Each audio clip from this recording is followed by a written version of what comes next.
Principio del funcionamiento del galvanómetro de Arzobal. Ahí vemos lo que sería una herradura de caballo.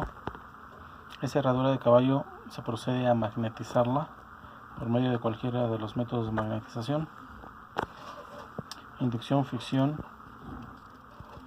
o por medio de una corriente eléctrica. Se hace pasar el flujo de la corriente eléctrica a través de él de forma tal que una vez que se magnetiza se va a establecer un campo magnético entre los dos extremos de la herradura de hierro. Ahí se puede apreciar el campo magnético que se establece, ¿sí?, generando un polo norte y un polo sur dentro de esa herradura. En medio de esa herradura, una vez ya magnetizada, se introduce un eje de rotación con un barrilete de hierro devanado con alambre magneto.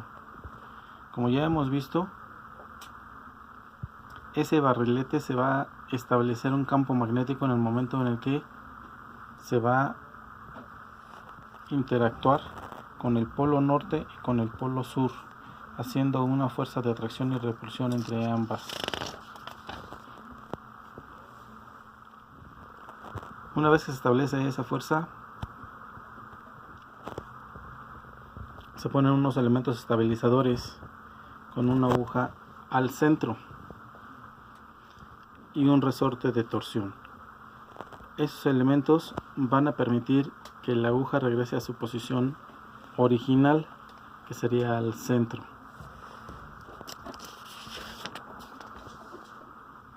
Ya una vez que se hace eso, se va a igualar la fuerza magnética del imán con la fuerza del resorte de torsión. Esa igualdad nos va a permitir establecer una escala en función de corriente eléctrica del rango de los miliamperes, que es la corriente que soporta nuestro devanado. Depende del número de vueltas que le demos al devanado, va a ser el número de miliamperes que va a soportar. Si colocamos una fuente de alimentación de corriente directa en un sentido, se nos va a establecer el polo sur o el polo norte de acuerdo a la conexión eléctrica que nosotros estemos estableciendo. De esa forma, la aguja puede girar hacia un lado o puede girar hacia el otro lado. Al conectar nosotros una fuente de alimentación de corriente continua o de corriente directa, vamos a hacer pasar la corriente a través de ese barrilete, estableciendo una fuerza magnética en el devanado de nuestra bobina. Ese barrilete va a tender a girar y la aguja se va a tender a mover, ya sea hacia la derecha o hacia la izquierda, dependiendo del campo magnético que se establezca en el barrilete. Ya una vez que nosotros tengamos esa situación, podemos meter ese núcleo de hierro dentro de una carcasa y poder establecer ya nuestro galvanómetro. Los extremos del galvanómetro se van a colocar en dos puntas, ¿sí?, una positiva y una negativa, que va a ser en donde se conecten nuestros bornes de conexión. Esas puntas están localizadas aquí, son esas dos puntas. Vamos a tener un tornillo que lo va a estabilizar, ¿sí?, o lo vamos a ajustar al centro, y a partir de ahí vamos a poder medir la corriente en un sentido o en el otro, dependiendo la dirección que nosotros le demos. Para poder hacer un amperímetro de corriente directa a través de un galvanómetro, necesitamos nosotros hacer una conexión de una resistencia en paralelo a nuestras conexiones de nuestro devanado de el galvanómetro. Como vemos, el devanado del galvanómetro tiene una resistencia muy pequeña.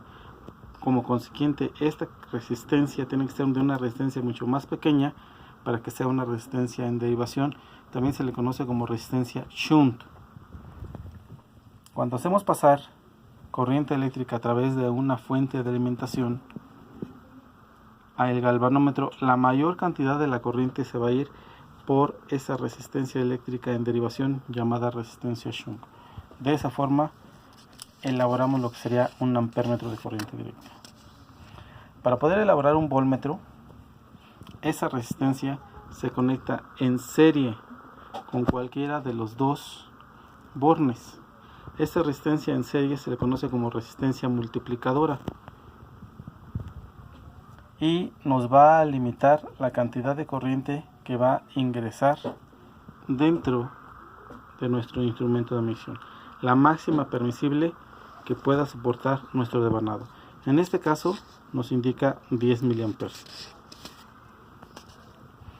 Si nosotros queremos formar un amperímetro de múltiples escalas, lo que hacemos es interconectar, ¿sí?, una serie de resistencias en paralelo por medio de un selector. Este selector va a poder conectarse en la resistencia 1, en la resistencia 2 o en la resistencia 3, y de esa forma podemos formar, ¿sí?, un amperímetro con 3 escalas diferentes. Si es el caso de que sea un voltmetro con 3 escalas diferentes, lo que tenemos que hacer es conectar ese selector a 3 resistencias, pero esas resistencias tienen que estar dadas en serie. De esa forma vamos a poder formar nosotros lo que sería nuestro voltmetro de corriente directa.